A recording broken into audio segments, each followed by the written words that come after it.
تاسو په دې ویډیو کې ګورئ د ملي شهید اتل ستر پښتون ګیلامن وزیر چې کومه جنازه ده د قبر غاړې ته د چې کوم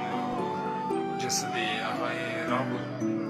او د وطن ځوانان لګیا دي ښاغلی ګیلامن وزیر صاحب چې کوم دی نو قبر ته یې کوزوي نو ډېر د افسوس مقام دی او هغه چاپریال کوي خدایه پاکستان ظالمه اداره خدایه تباه و برباد کړه او هغه یې خدایه کورونه ورونو تباه و برباد کړه الله موږ افغانان ټول دې ونیسي خدایه موږ غره ته واړه او زاړه ټول په سجدو پروت یو یا الله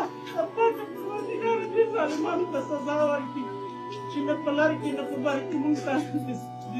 ستا سړی موږ ته نه پرېږدي موږ ته ښځه نه پرېږدي موږ ته د علم او د دانش سړی نه پرېږدي یا پاک پروردګاره یا